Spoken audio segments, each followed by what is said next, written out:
Au nom de l'Assemblée générale, j'ai l'honneur de souhaiter la bienvenue à Son Excellence, Monsieur Mamadi Doumbouya, président du Comité national pour le rassemblement et le développement, président de la République de Guinée et chef de l'État, et je l'invite à prendre la parole devant l'Assemblée.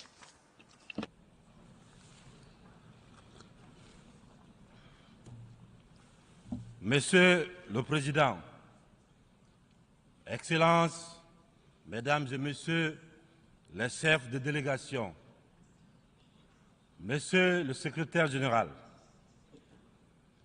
je voudrais, avant de commencer, Monsieur le Président, vous adresser les chaleureuses félicitations de la délégation guinéenne pour votre brillante élection à la présidence de la 78e Assemblée générale des Nations unies.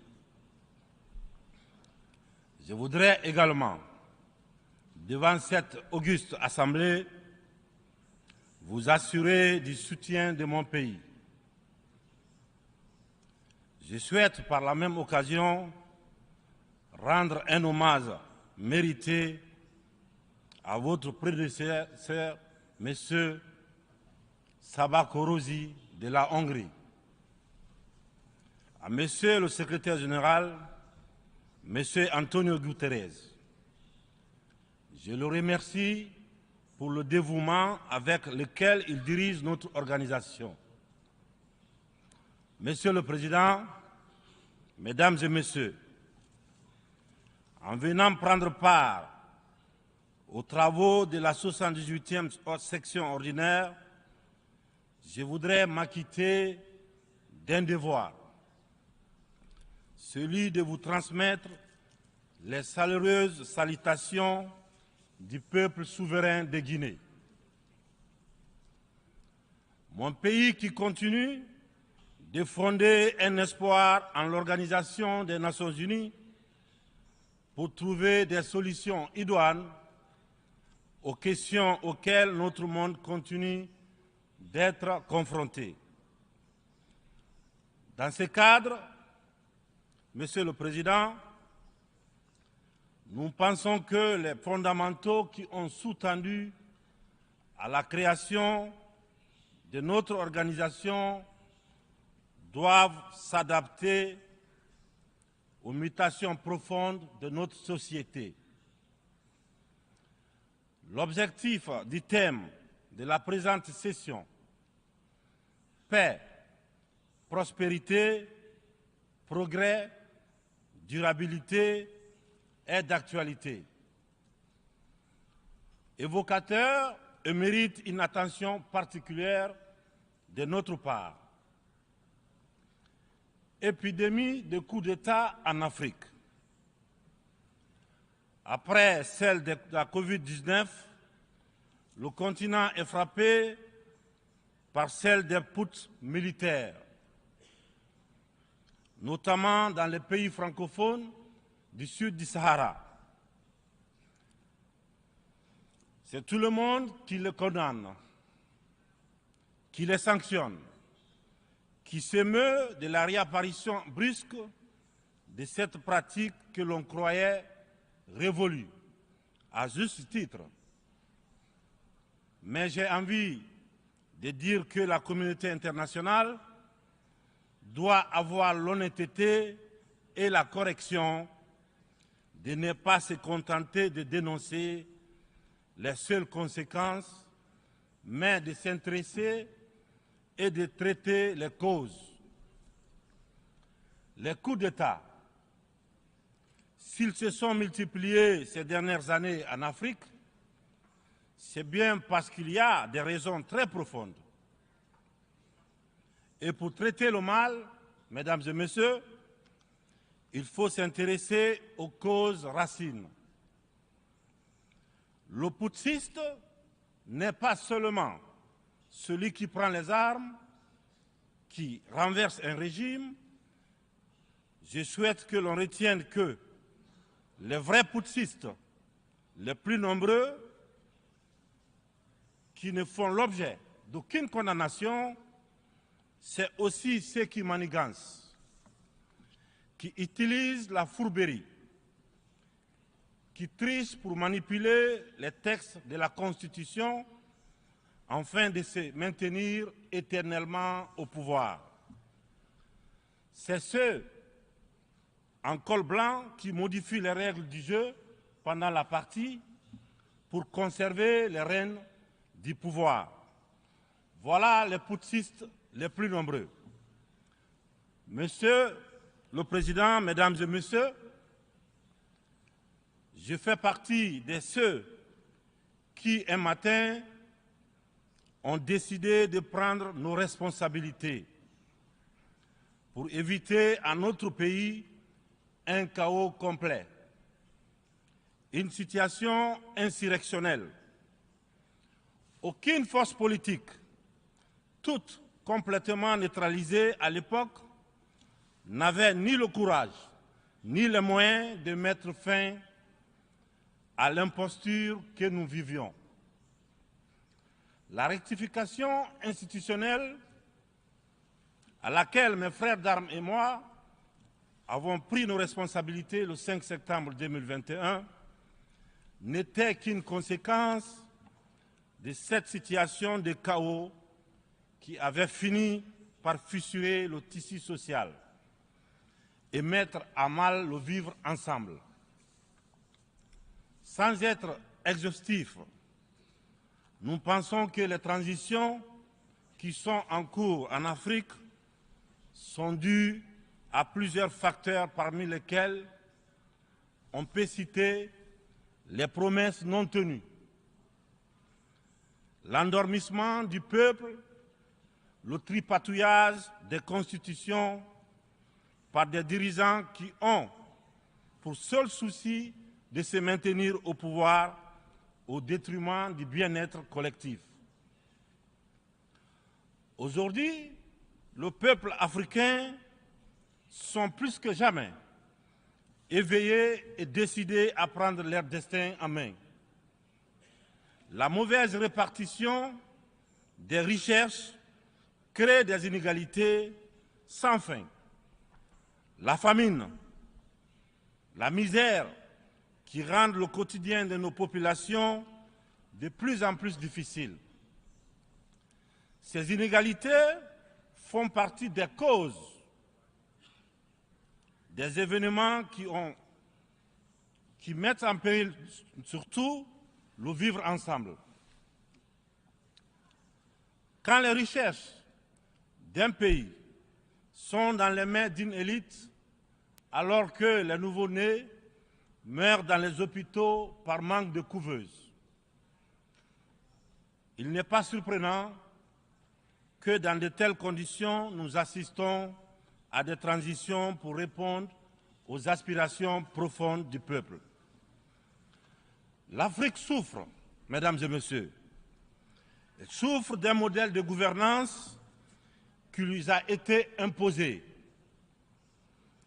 Un modèle certes bon et efficace pour l'Occident, qu'il a conçu au fil de son histoire, mais qui a du mal à passer et à s'adapter à notre réalité, à nos coutumes, à notre environnement.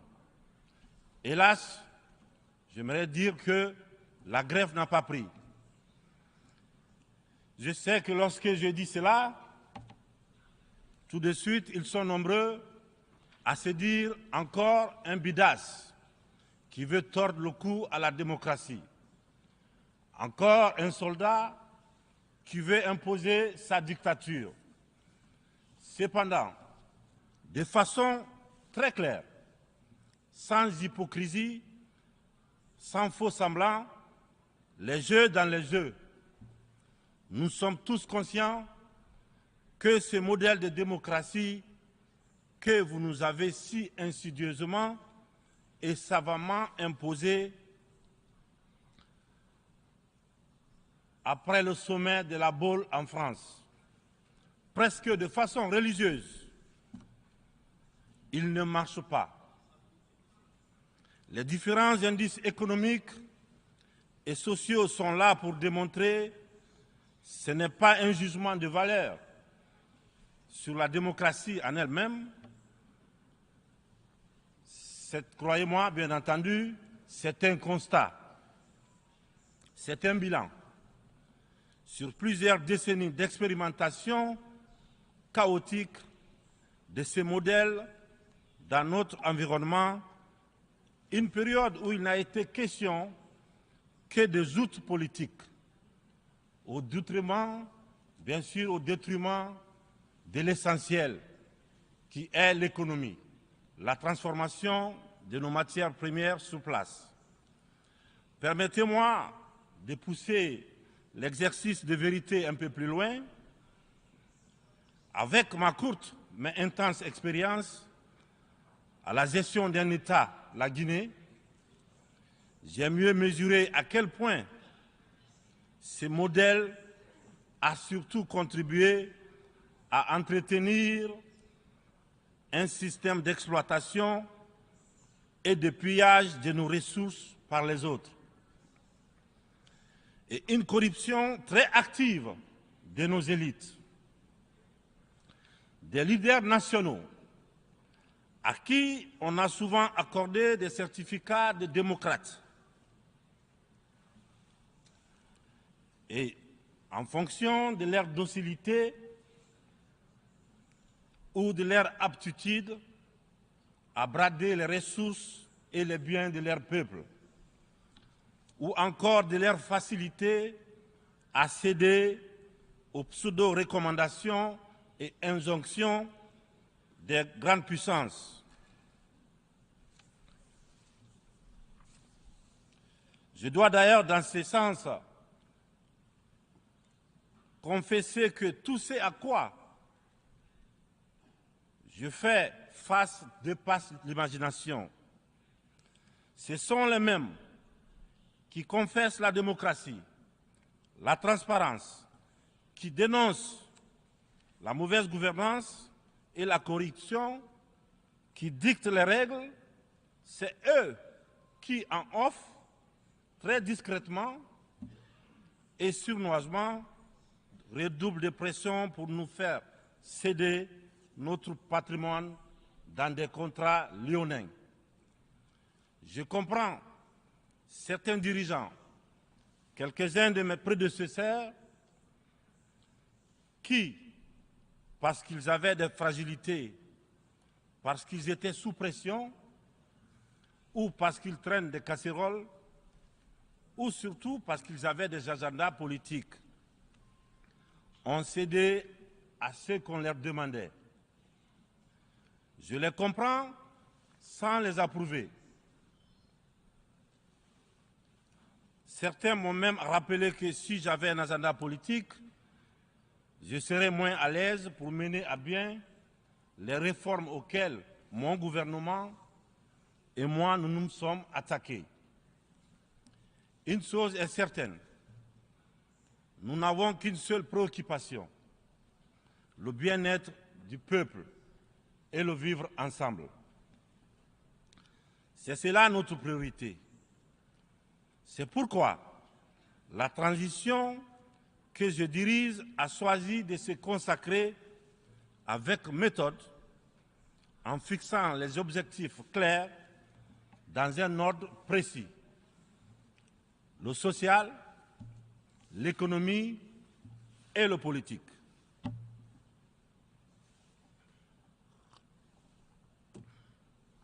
Monsieur le Président, Mesdames et Messieurs, mon uniforme, je l'ai mis au service de mon peuple. Je vous serai reconnaissant de respecter ces serments, de nous tenir à distance respectable des divisions de toutes sortes que beaucoup essaient de nourrir dans nos pays.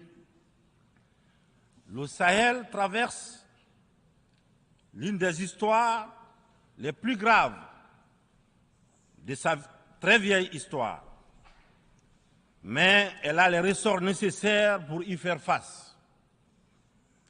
Son sens légendaire de la diplomatie doit être libéré afin qu'ensemble, nous nous parlions sans interférence.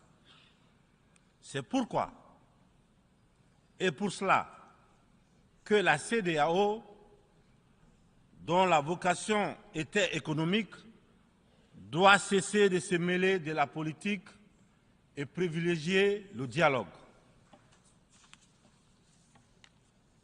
Nous, Africains, nous sommes fatigués, épuisés des catégorisations dans lesquelles les uns et les autres veulent nous mener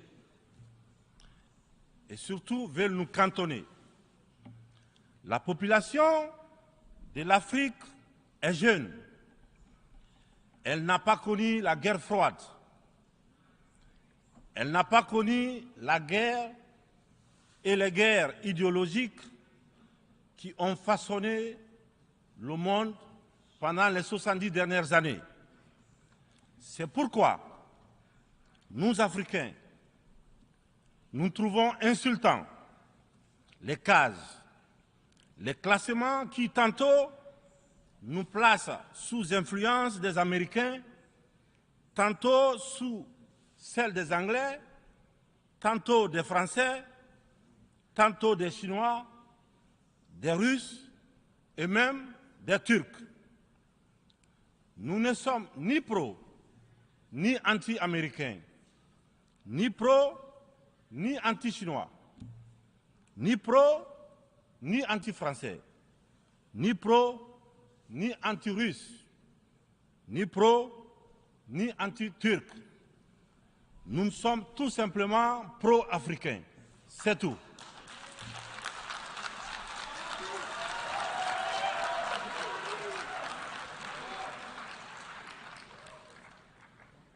Nous mettre sous la coupe de telle ou telle puissance est une insulte, du mépris, du racisme vis-à-vis d'un continent de plus d'1,3 milliard de personnes. Il est important, dans cette prestigieuse et influente Assemblée, que l'on comprenne clairement que l'Afrique de papa, la vieille Afrique, c'est terminé.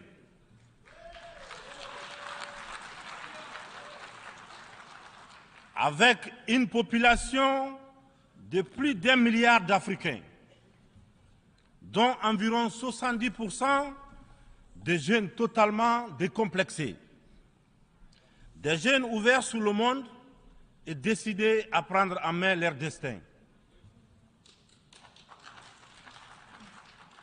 Il est venu le moment de prendre conscience que les structures, les règles issues de la Seconde Guerre mondiale, en l'absence de nos États, qui n'existaient pas encore, sont obsolètes. C'est la fin d'une époque déséquilibrée, injuste, où nous n'avons pas droit au chapitre. C'est le moment de prendre en compte nos droits, de nous donner notre place, mais aussi et surtout le moment d'arrêter de nous faire de la leçon, de nous prendre de haut, d'arrêter de nous traiter comme des enfants. Rassurez-vous, rassurez-vous, nous sommes suffisamment grands pour savoir ce qui est bien et ce qui est bon pour nous. Nous sommes suffisamment matures pour définir nos priorités, pour concevoir notre modèle qui corresponde à notre identité, à la réalité de nos populations, à ce que nous sommes tout simplement.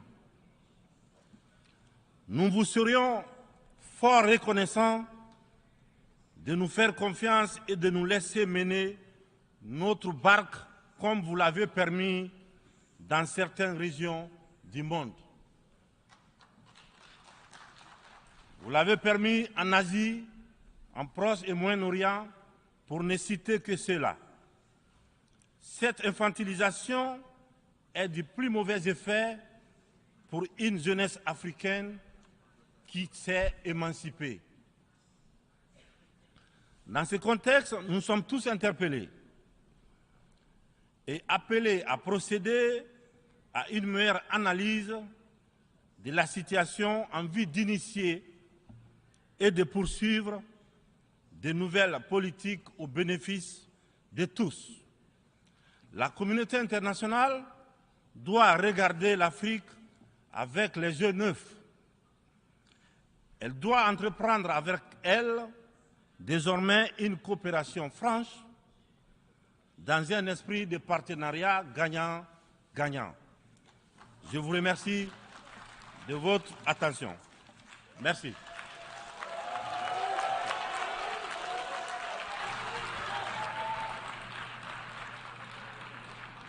Au nom de l'Assemblée générale, je tiens à remercier le président du Comité national pour le rassemblement et le développement, président de la République de Guinée et chef de l'État, de l'allocution qu'il vient de prononcer. Je prie le protocole de bien vouloir raccompagner son Excellence.